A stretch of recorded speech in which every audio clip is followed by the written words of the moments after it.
రండి అయ్యా రండి. ఎవరు రాలేదేంటి? ఎవరు రావాలండి? ఊరి వాళ్ళు. ఊరోళ్ళ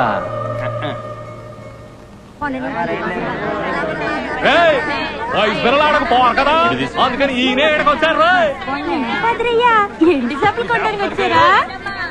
ఈ ఊళ్ళో చర్చికి ఎవరు రారు. ఈ ఊళ్ళో చర్చికి ఎవరు రారని చర్చి దాస్ చెప్పారు. సరే పోన్లే అని చర్చిని ఇక్కడికి తీసుకొచ్చాం.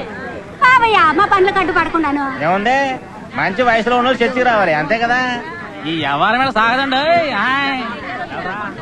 నలుగురు ముసలములు వస్తే నేను వస్తాను సామే. అదేటాగా ఆదివారం వస్తే నా మొగుడు ఎండి చేపలు చూసిన పిల్లిలా నన్ను చుట్టేస్తుంటే ఇదిగో సావులోనయ్యా, చర్చ్ గురించి దేవుడి గురించి తవరు మాకు చెప్పక్కర్లేదు. కావాలంటే మేమే తవరకు చెప్తాం. నీ బతుకి నువ్వు చెప్పొచ్చావే. నీ ఎవరం ఎవరిని అడిగినా చెప్తారు. నువ్వు చేపలకి వెళ్ళడం, సంద్రంలో సరుకులు మార్చడం.